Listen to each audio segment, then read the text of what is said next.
Okay right. ఏం జరిగింది అసలు? ఎందుకు బోని కూడా కొట్టలేకపోయారు? డబుల్ డిజిట్ అటుంచండి, బస్ యాత్ర ఎఫెక్ట్ ఎట్టిపోయింది. మా నేత ఇంటి నుంచి బయటకు వచ్చారు. ఇప్పటికి ఎలక్షన్స్ పెట్టినా, మన జూన్ 2వ తేదీన చేసినటువంటి స్టేట్మెంట్ అది. ఇప్పటికి ఎలక్షన్స్ పెట్టినా ప్రజలు మమ్మల్ని అధికారంలో తీసుకురావడానికి సిద్ధంగా ఉన్నారు. ఏదో పొరపడ్డారు తప్ప ప్రజలు ఇంకా నా వైపే చూస్తున్నారు, నా వెనకే ఉన్నారు అని చెప్పినటువంటి కామెంట్స్ మనకి ఎక్కడ ఫలితాల్లో కనిపించట్లేదు. డిపాజిట్లు కోల్పోయారు, డిపాజిట్లు. అయితే మొదటగా ఐ న్యూస్ యాజమాన్యానికి నమస్కారాలు. అలాగే రిజల్ట్స్ వచ్చినాయి కాబట్టి గెలిచినటువంటి వివిధ పార్టీల ఎంపీలకు, అలాగే బై ఎలక్షన్స్లో 25 మంది ఎమ్మెల్యేలు గెలిచారు. వాళ్ళందరికీ కూడా పేరు పేరున బీఆర్ఎస్ తరపున, పార్టీ తరపున మేము శుభాకాంక్షలు తెలియజేస్తున్నాం. అయితే గులాబీ గుబాలింపు ఏంది అని ఈ ప్రత్యేకమైనటువంటి కార్యక్రమాన్ని మీరు డిబేట్ పెట్టినందుకు చాలా చాలా ధన్యవాదాలు మీకు. గులాబీ అనేది ఎప్పుడు గుబాలిస్తూనే ఉంటుందండి.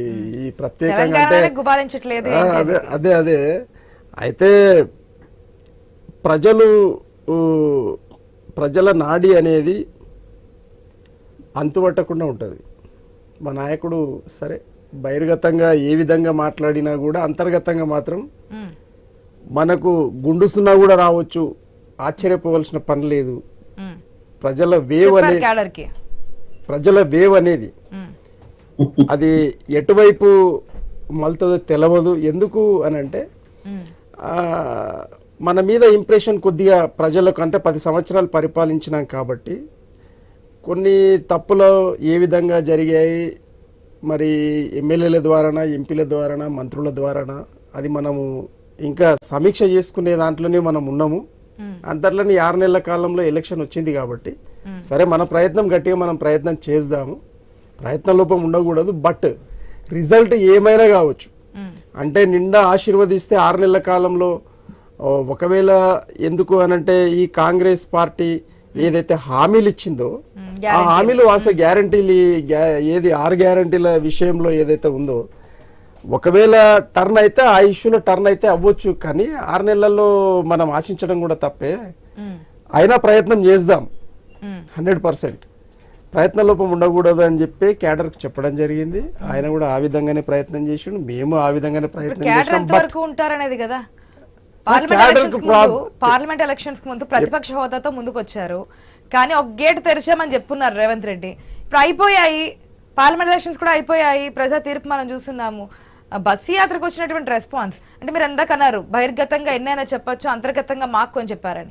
బహిర్గతంగా చేసినటువంటి మరో కామెంట్ ఖమ్మంలో సంకీర్ణ గవర్నమెంట్ మిమ్మల్ని కూడా చాలా సందర్భాల్లో అమలు సాధ్యం కానీ ఆచరణలో అసలు వీలే లేనటువంటి హామీలు ప్రజలకు చెప్తే ఎంతవరకు నమ్ముతారు? కేసీఆర్ గారి బలం ఏంటంటే కార్యకర్తలే కేసీఆర్ బలం అండి. ఎమ్మెల్యేలు ఎంపీలు కానే కాదు. ఆయన మీరు మొదటి నుంచి ఆయన వరసను మీరు గమనించాలి. ఈరోజు ఏమున్నది, అధికారానికి ఆశపడి ఉన్నవాళ్ళు పోయినా ఆయన లెక్క చేయడు, ఉన్నవాళ్ళు పోయినా లెక్క చేయడు ఆయన. కానీ కరడుగట్టిన తెలంగాణ వాదులు అనే కార్యకర్తలు మాత్రం ఆయన వెల్కాన్లే ఉన్నారు అనడానికి మీరు సమీక్షించుకుంటే ఉన్న వాస్తవాలు బయటకు వస్తాయి. అయితే ఇప్పుడున్న పార్టీ నుంచి వెళ్ళిపోయిన వాళ్ళు, తెలంగాణ ఉద్యమంలో పార్టిసిపేట్ చేయని వాళ్ళు, తెలంగాణ వాదాన్ని వ్యతిరేకించే వాళ్ళు అంటారా? అంటే ఏదో ఒకటి ఆశించి వచ్చిన వాళ్ళు నిలకడగా ఉండరండి. ఎవరైనా కానీ ఏ పార్టీలో అయినా ఏదో ఒకటి ఆశించి ఉన్న వాళ్ళు నిలకడగా ఉండలేరు. నరసింహనాయుడు గారు, నేను క్వశ్చన్ కూడా ఆయన బీఆర్ఎస్ తరపునే ఆయన క్వశ్చన్ చేస్తున్నా, ఇంకా నేను కూడా ఆయన బీఆర్ఎస్ అనే ఒపీనియన్ లోనే ఉన్నాను. ఆయన బీజేపీకి ట్రాన్స్ఫర్ అయినా ఏం జరిగింది ఏంటనేది కూడా ఇప్పుడు కూడా పర్వాలేదు. ఆయన వ్యక్తిగతము భారత రాజ్యాంగం స్వేచ్ఛ ఇచ్చింది, ఎవరు ఎక్కడైనా ఉండొచ్చు, అదేం పెద్ద ఇష్యూ కాదు. కానీ అయితే మనము ఈ 2024 జనరల్ ఎలక్షన్ సినారియోను మనం భారతదేశ వ్యాప్తంగా గమనించినప్పుడు ఈరోజు మరి ప్రశ్నలన్నీ మాకే చేస్తే మరి భారతీయ జనతా పార్టీ పరిస్థితి ఏంది? 303 ఉన్నటువంటి భారతీయ జనతా పార్టీ మరి పార్టీ పరంగా ఈరోజు 240 దిగింది కదా గ్రాఫ్. దాన్ని లేట్ గా జాయిన్ అయ్యారు కాబట్టి మీరు లేరు. నేను బీజేపీని కూడా క్వశ్చన్ చేయడం జరిగింది. Okay, okay. సో మీరు లేట్ గా జాయిన్ అయ్యారు మీరు ఎవరిని కాబట్టి వదలరు, మీరు ఎవరిని వదలరు తెలుసు. మీరు ఎవరిని వదలరు. అయితే అలాగే కాంగ్రెస్ ఈరోజు పోయిన 52 ఉండే ఇప్పుడు 99కి కాంగ్రెస్ వచ్చింది. అయితే ఏది ఏమైనా కానీ ప్రజాస్వామ్యం అనేది గెలిచిన మాట వాస్తవం. అయితే మోదీ గారి 370 టార్గెట్ పెట్టుకుంటూ 270 కూడా దాటలేదు. ఎందుకు వాళ్ళు టార్గెట్ పెట్టుకున్నారంటే భారత రాజ్యాంగాన్ని మార్చాలి అనే ఏకైక దృఢ సంకల్పంతో ఆర్ఎస్ఎస్ 100 సంవత్సరాల పండుగను నేను గిఫ్ట్గా ఇవ్వాలనేది తలంపులో భాగంగానే వాళ్ళు చాలా ప్రయత్నం చేసిండ్రు. అలాగే వాళ్ళ ప్రయత్నము ఉత్తరాదిలో విఫలమైంది. రిజల్ట్ చూసినాం. మేము గత కాలం నుండి చెప్తా ఉన్నాం, ఉత్తరాదిలో అయిపోయింది భయ మీద, దక్షిణాది మీద పడ్డారు. ఈ దక్షిణాదిని కూడా మీరు అదో ఏదో చేసి ఖచ్చితంగా మీరు అస్థిరపరిచే పరిస్థితులే చేస్తా ఉన్నారని కూడా మనం చూస్తున్నాం. ఇప్పుడు ఈ రోజు దక్షిణాది నిలబెట్టింది. ఆ మాత్రమైనా తెలంగాణ, ఒరిస్సా, కర్ణాటక, తమిళనాడు, కేరళ ఇవన్నీ మీరు గమనిస్తే అది వస్తా. అయితే ఇక్కడ మరి మా పార్టీకి వచ్చే వరకు మేము ఎట్లయినా ప్రతిపక్షంలో ఉన్నాం కదా. మా హోదా అయితే ఎక్కడ హోదుగా, ప్రతిపక్ష హోదా అయితే ఎవరు తీసుకోరుగా. ప్రతిపక్ష హోదాకి 100% ఇప్పుడు ఎవరైనా నమ్మకంతో ఉండాల్సిందే తప్పిస్తే చూడాలి భవిష్యత్తులో ఏం జరుగుతుంది అనేది. కానీ ప్రతిపక్ష హోదాను మీ దాన్ని సీట్లు ఇస్తా ఉన్నా. నాకు అర్థం కాదు ఏంటంటే రాజకీయ నాయకులు పార్టీ ఎప్పుడు మారుతారు? సీట్ ఆశించినప్పుడు, ఆ సీట్ ఇవ్వమన్నప్పుడు, లేదంటే వేరే చోట ట్రాన్స్ఫర్ చేస్తున్నప్పుడు ఇటువంటి సందర్భాల్లో మారుతారు. కడియం కావ్య మీరు ఎంతో ప్రయత్నాలు చేశారు, ఎన్నో విమర్శలు చేశారు, కుల ప్రాతిపదికను కూడా అనేక కామెంట్స్ చేస్తున్నారు. అయినప్పటికీ అక్కడ గెలుపునైతే ఆపలేకపోయారు. మనం చూస్తున్నాం.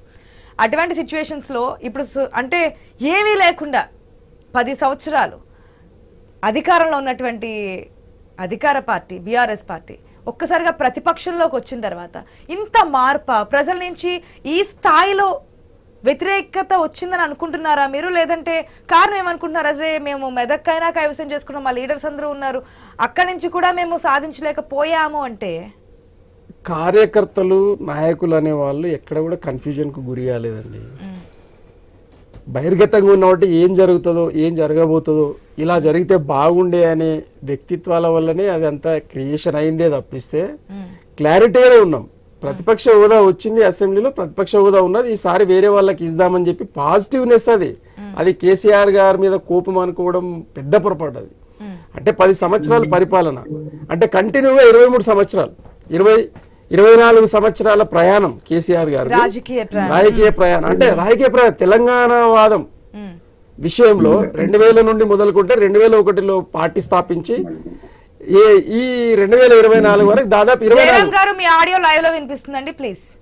దాదాపు 24 సంవత్సరాల ప్రయాణంలో ఎడతెరిపి లేకుండా అంటే మళ్ళీ వెనక్కి తిరిగి చూసుకునే పరిస్థితి లేదు. సో అది ప్రజలు అవకాశం ఇచ్చారు. మీరు కొద్దిసేపు యూ టేక్ రెస్ట్. దేనికోసం? పరిపాలన కోసం రెస్ట్ చేసుకోండి, ఎందుకంటే మళ్ళీ తిరిగి చూసుకోవాలిగా. కాబట్టి ఎప్పుడు కూడా సింహం అనేది ఒకసారి వెనకడి చేసింది అని అంటే ఏ విధంగా దుంకి ముందుకు వస్తుంది. బీజేపీ కూడా వర్తిస్తుందా కేంద్రంలో? ఏది ఇంకా అయిపోయినట్టు అది డౌన్ ఫాల్ అయింది. మాకు వస్తుంది, మాకెందుకు? మేము లౌకికవాదులం కాబట్టి, మేము లౌకికవాదులం అండి. అది మతతత్వవాది, మేము లౌకికవాది. కాన్సెప్ట్ సిద్ధాంతాన్ని మీరు టాలీ చేయాలి. సిద్ధాంతాన్ని టాలీ చేసినప్పుడు ఎవరు పెరుగుతున్నారు, ఎవరు తరుగుతున్నారు అనేది. ఎగ్జాంపుల్, లౌకికవాదం అంటున్న కాంగ్రెస్ పెరిగిందా తరిగిందా? పెరిగింది కదా.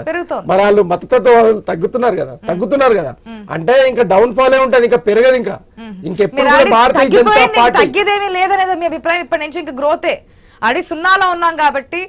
పార్లమెంట్ విషయానికి వస్తే చెప్తున్నా నేను, మరి అసెంబ్లీ లేదంటే ఓట్లు బ్యాంక్ షేర్ ఓట్ పర్సంటేజ్ గురించి నేను మాట్లాడలేదు. పార్లమెంట్ విషయానికి వస్తే ప్రజలు మీ పార్టీ కాకుండా 2 జాతీయ పార్టీలకి ఫస్ట్ నుంచి చెప్తూనున్నారు. అనేక మంది అనలిస్టులు కూడా 2 జాతీయ పార్టీల మధ్య టఫ్ ఫైట్ నడుస్తుంది తెలంగాణ స్టేట్ లో, బీఆర్ఎస్ కి ఏమీ లేదని.